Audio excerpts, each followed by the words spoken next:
Hi everyone, I hope that you're all doing well.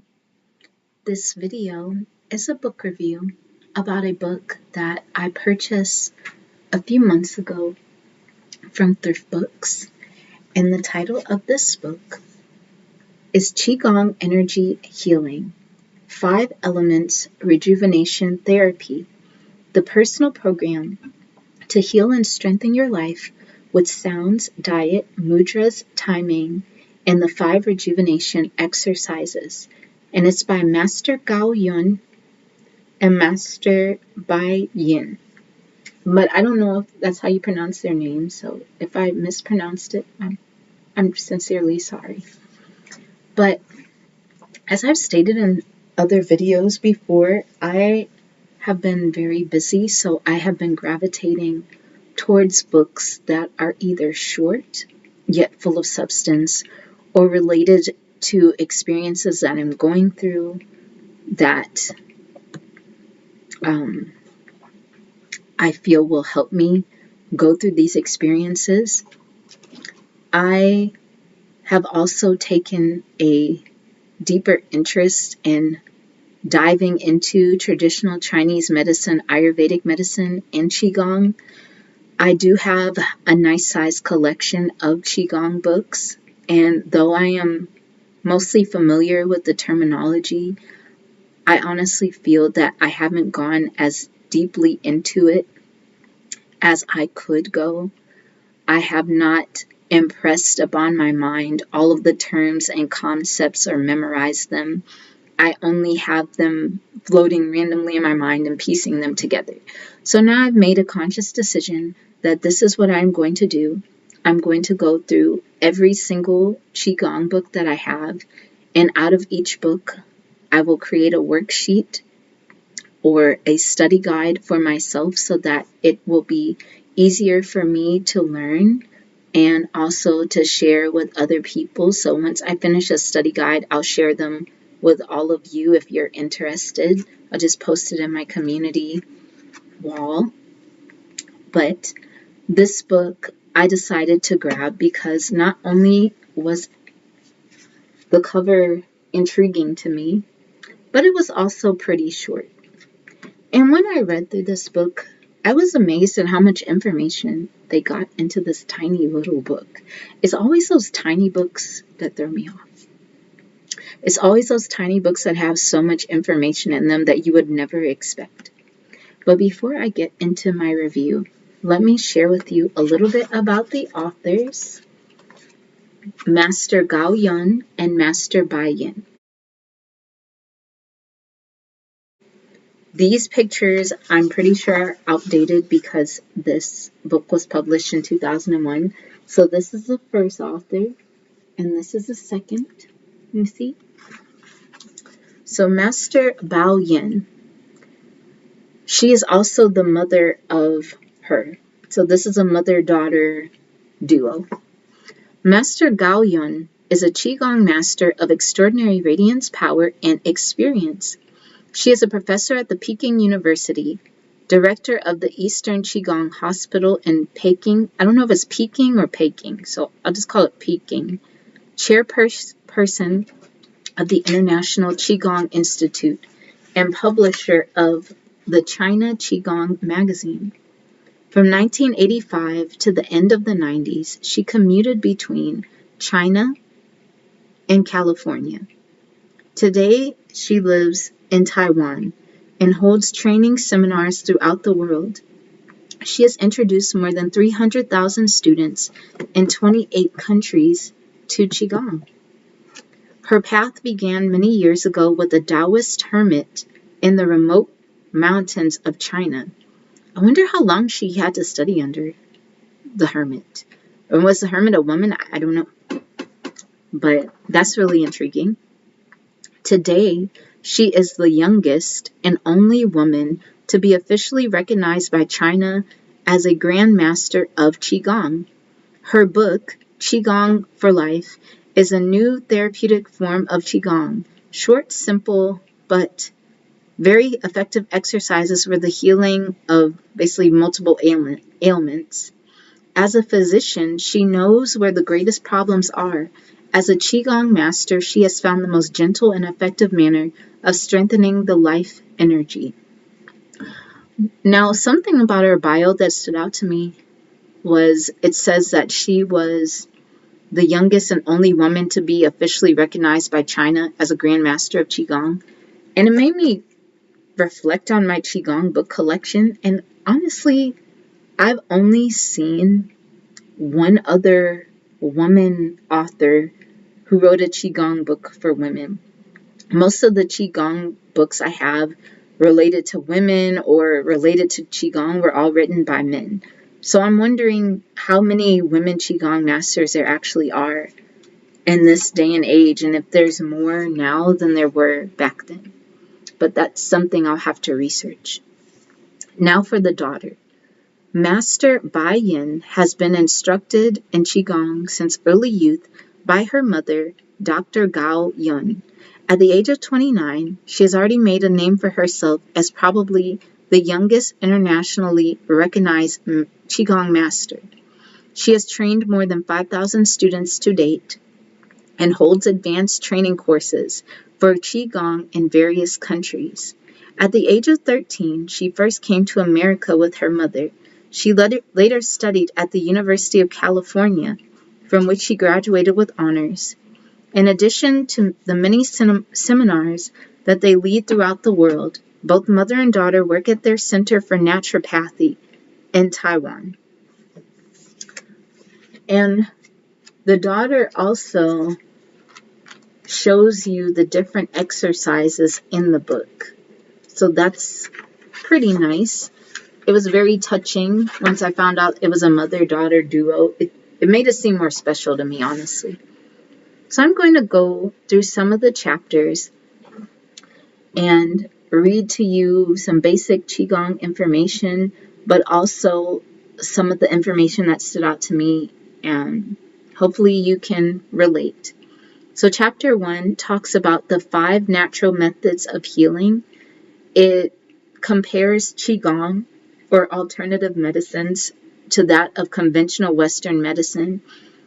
Conventional Western medicine usually isolates the problem, and it says it uses isolated measures for controlling specific health disorders. It doesn't see the body as a whole like most alternative medicines. It also talks about our environment. And in Qigong, in this first chapter, they mention that there are 5 factors which correspond to the Chinese 5 elements and fulfill the basic requirements for complete and holistic health. And these 5 factors that, are related to the 5 elements are the healing of the mind, the healing through nutrition, medical treatment, Qi energy healing, and healing through movement. And honestly, I see this on a daily basis, or an almost daily basis, of people who are sick, people who are dealing with all sorts of ailments of varying extremes.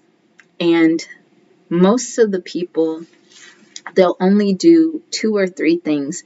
And these 2 or 3 things usually are healing through nutrition, medical treatment, and healing through movement. So healing through nutrition includes foods contain natural substances and nutrients. Eating a proper and balanced diet can improve the state of health. Medical treatments, regular checkups, timely treatment contribute to maintaining our physical health. And then healing through movement, proper daily exercise. Now, the healing through nutrition, most people will be like, oh no, I have to change my diet. I have to go do this particular diet forever. Or I have to go to the doctor. And for a while, a lot of those things will help. Most of the time, 98% of the time, those things will help. And usually if it's healing through movement, a lot of what I've noticed is their first decision is to go to a gym and lift weights or go running or something of that nature. As I've read more books on Qigong, the common pattern that I've noticed is when they're talking about people doing physical exercise, athletes, a lot of the exercises will sculpt the outer body. It will make the body look nice. It'll give it the appearance of being strong, and it will provide you some physical strength. Whereas some of the Qigong exercises not only strengthen your Qi and your spirit, but your vital organs and your life force. So you can also develop that type of body without causing so much strain on your body. The only time that I've ever seen this in real life was one of my friends who practices Qigong, but they're also just a gym person. Every day, gym. Not every night, but either in the morning or at night, they'll go to the gym. And there was one time he was doing a lot of exercises. He was lifting a lot of weights. He was sculpting his body looked like a Spartan warrior body. But then he mentioned that he felt kind of stiff. He also practiced Qigong, mind you. But he's like, he felt that the muscle made him feel really tight. So he decided to lessen that and focus more on his flexibility and his Qigong. And he did get stronger. But sometimes people will neglect the Qi energy healing and the healing of the mind. There are some people who are ill, and I know it has nothing to do with their food. It has nothing to do with their doctor or exercise. It's all in their mind. Their stress levels are making them sick. Their relationships, their jobs is literally slowly eating away at them. And they won't acknowledge that. But then there's other people who would need Qi energy healing. But the reason that they don't do that is because either they don't believe in it, or they are part of a belief system where they feel it's unbiblical or demonic or something, so they don't even consider that. But this is what I've noticed with these 5 factors when it's related to healing. I remember I met a lady who had a blood disorder, and the blood disorder stemmed from the rage that she had at her cheating husband.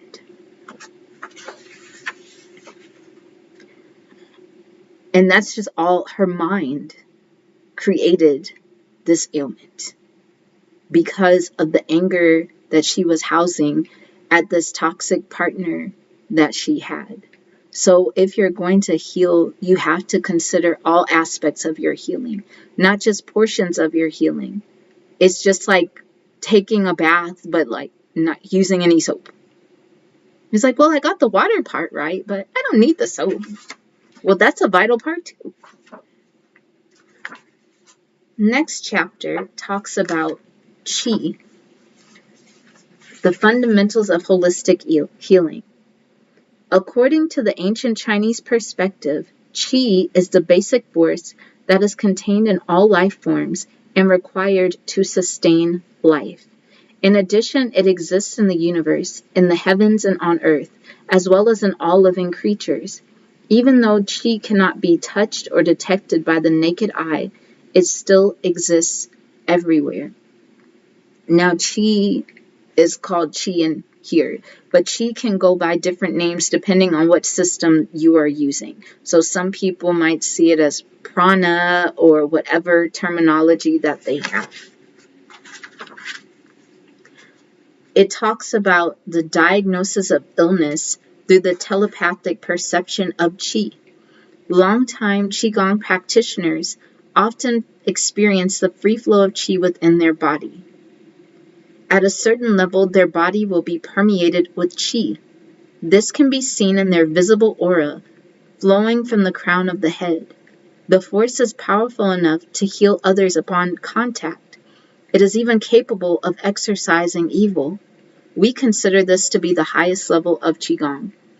The only time I've read something of this nature of someone being healed upon contact was when I was reading, I want to say it was 101 Miracles of Natural Healing or some other book where they mentioned that Dr. Peng Ming would heal people just by his presence. But then you think in history or in mythology or different belief systems where a person will generate so much chi that even them walking into a room will heal someone. So, for example, most common example would be the Bible, where Jesus is in the crowd and the woman with the blood disorder touches the hem of his garment and is automatically healed. Because that is how strong his life force energy was, that it gave her life. It healed her of all of her ailments. So it's basically the same concept. And it has an example of somebody that was healthy, then sick, and then had an illness. So this lady right here, she's healthy in the first picture. This picture, she has a brain tumor. This picture, she had a surgery to remove the tumor, but it's still healing. The halo has a cloudiness on the side. It says, disruption of qi as the trigger for illness. Nai Jing, the ancient Chinese book of medicine, states that all diseases are caused by the disorders of qi. External factors for this, for example, the flu and other epidemics.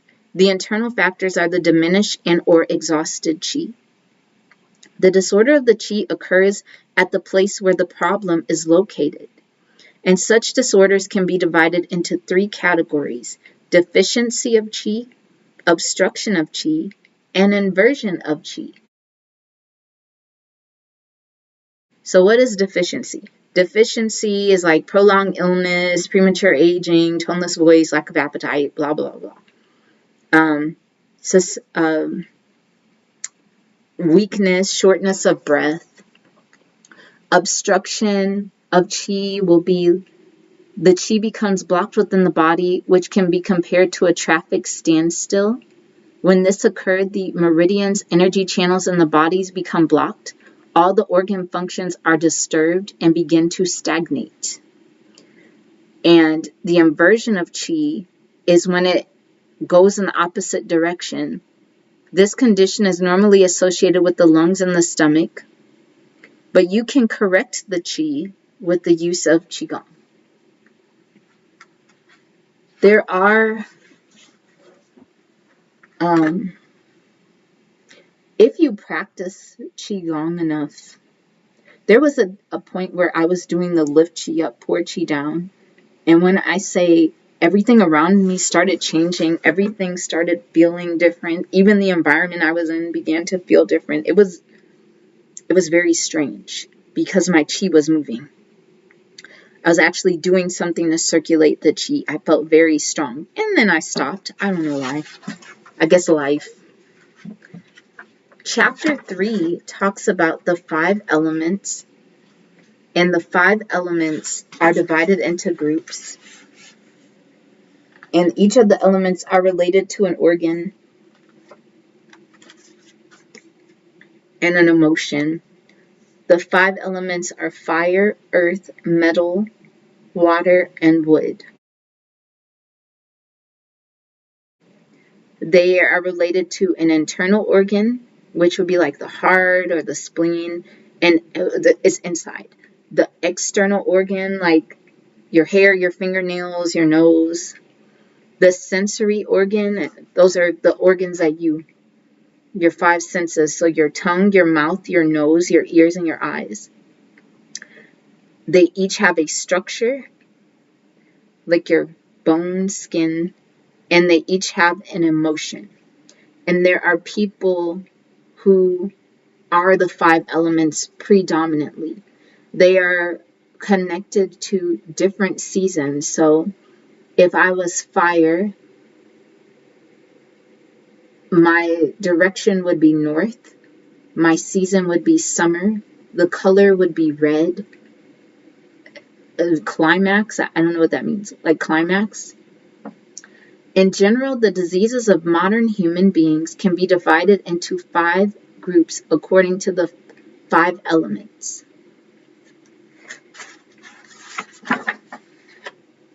And this chart shows how the 5 elements operate.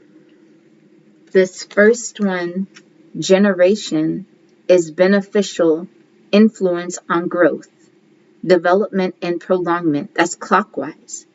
Subjugation, regulating influence on excessive or disorderly development, counterclockwise.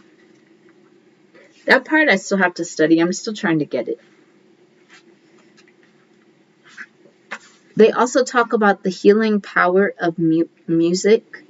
There was a CD or some musical thing that they had come up with, a music series called The Elements of Rejuvenation. And the songs are related to the different elements in your body. And they tell you about which song to play for which element. But obviously we don't have their music right here, so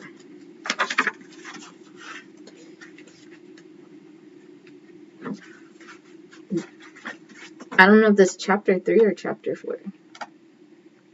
I guess we're still in chapter 3. I don't know.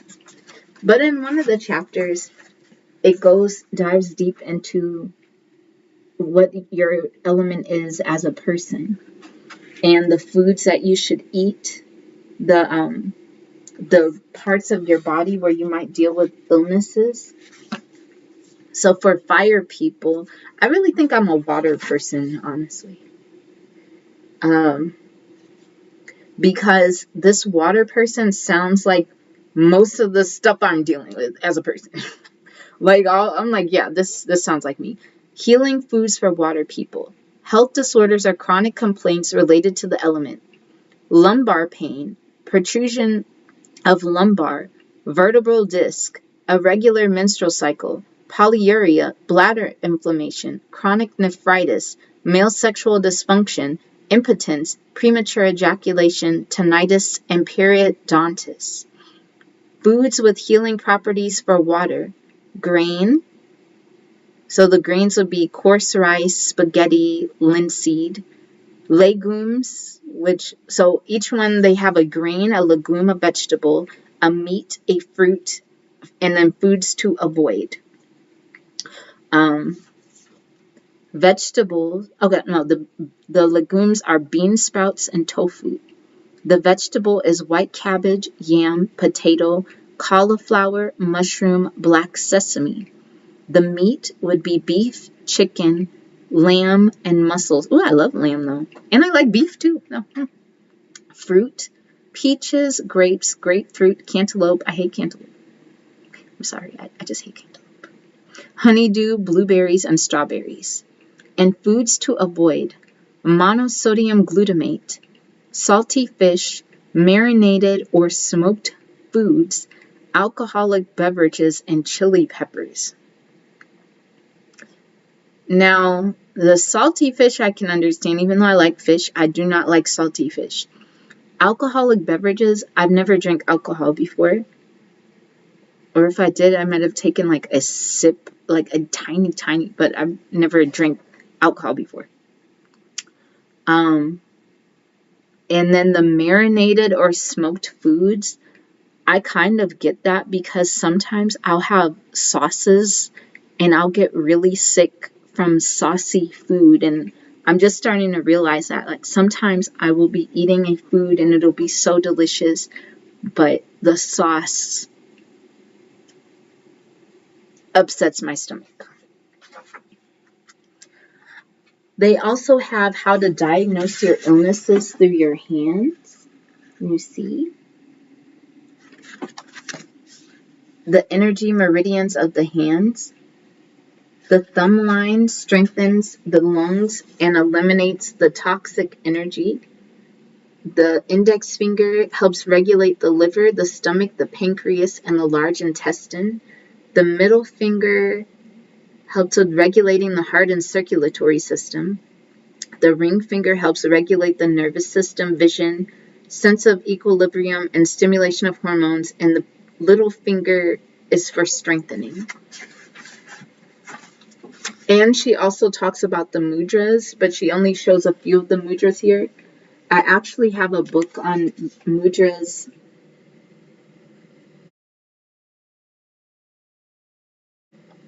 But it's not with me. But it's basically Qigong mudras and how each of the lines are connected. You see? This is where it all leads.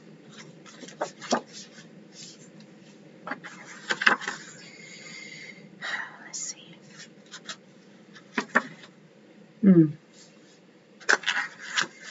And then, so this video won't be too long. Another thing that really explained a lot to me that I was always curious about were these animal exercises. Now, I've come across the animal exercises before, but I never really understood them. And what made me pay close attention to this chapter was when me and my friend were watching a Qigong master on television. Or not, well, it wasn't television. It was like on YouTube. And this guy was doing the 5 animal exercises, which I've come across here and there.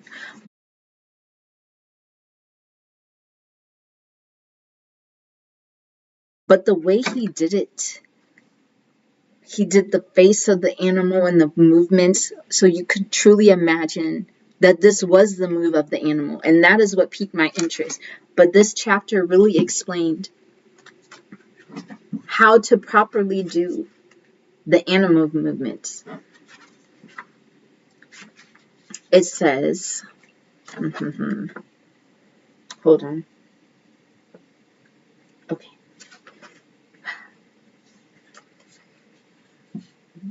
They are,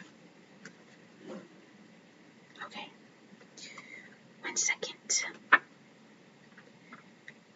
When you do these animal movements, not only do you have to think of the expression the animal makes, these aren't just random animals. These are long-living animals.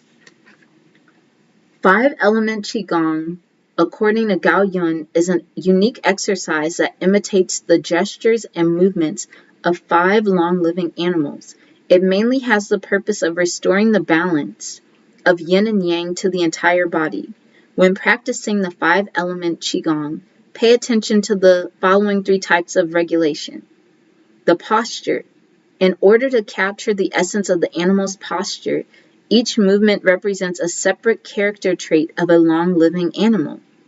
Examples of this are the strength of the tiger, the swiftness of the monkey, the joyous flight of the flamingo, the firmness of the bear, and the peacefulness of the deer. When practicing the movements, visualize the expression of the animal and become one with it. For example, as you practice the flight of the flamingo, also visualize how you are flying through the air with a joyful and peaceful spirit. Regulation of vitality. We imitate not only the posture, but also each animal's unique form of expression.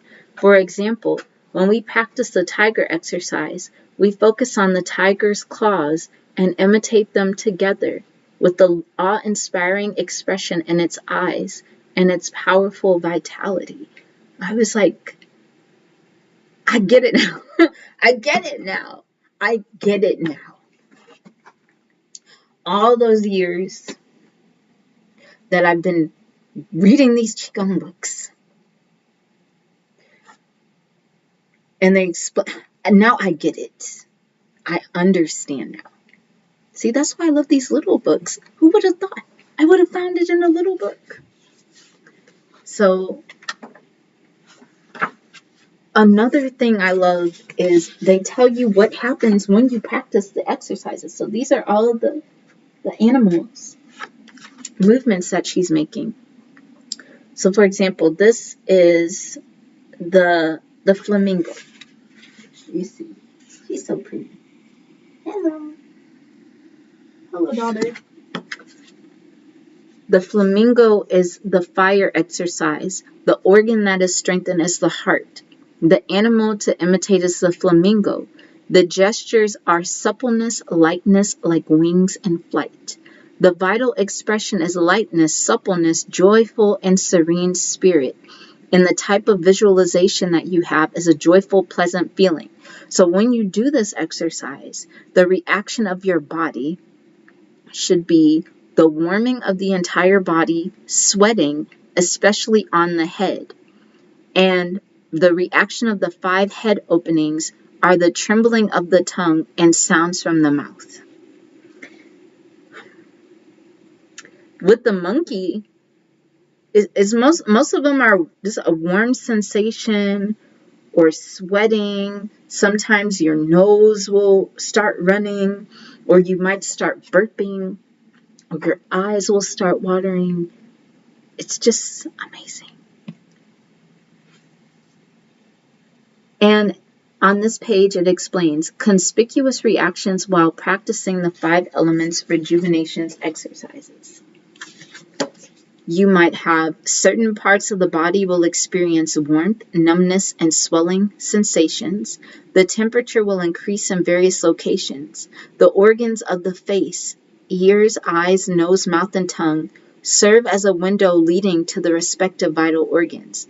While practicing the exercise, the vital organs receive the positive results, which are also expressed in the facial organ. There are positive signs that the stimulating and strengthening energy is received through the practice of the 5-element rejuvenation exercise. Wherever the chi travels, it removes blocks. And it also shows the special mudras that you can use for the exercises. I don't know if you can see it. They explain the mudra too. It's like middle finger down, do this, grab that.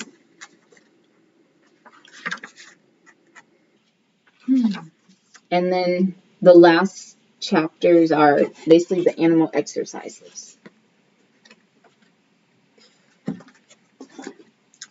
But I learned a lot from that short little book. It made me rethink a lot of the things that I have read. And it also made me reflect on the ill people that I have met who could be healed if they just did not only 2 or 3 aspects of the 5 elements of healing, but did all of the aspects of the elements of healing. Sometimes I think people will block their own healing because they have personal stipulations or personal blockages, such as specific belief systems or specific experiences, and they won't open their mind or their heart to these healing modalities. Or they feel that some of the elements of these modalities aren't truly healing, they're just nothing. Like if you told someone, hey, you can alter your physical nature with the sound of music or with music, I think some people would laugh, or they'll kind of brush it off or somewhat agree, but not really go deeply into how music can actually alter your physiology. We talk about how the spirit can affect the body, but I personally feel some of us are just saying it. We don't really believe it. We're just saying it to be saying it. We're just brushing it off as if our spirit was not housed in our body. And I honestly think about the mother of the book. Where did she find this Taoist hermit? How long had this Taoist hermit been there? When you separate yourself from society and you're simply relying on your chi, imagine the miracles that you could perform or the miracles that could happen in your physical body. I completely understand now, at this point, why there were monasteries and there were monks in the hills away from people. I see that now, because sometimes the belief in the greater society, they can't mesh. They just clash. You would have to be so powerful and strong to operate at such a high level and still live in the society. I don't know how the people do it. I don't know how they do it. But yes, that was an excellent book. It answered some of the long-term questions that I've had about Qigong. And it's also made me want to go and seek out books by women Qigong masters, if there are any, and start practicing my Qigong. So thank you for watching, everyone. I hope that you learned something today. I should be having an infographic for you from one of the books very soon. And talk to you later. Bye-bye.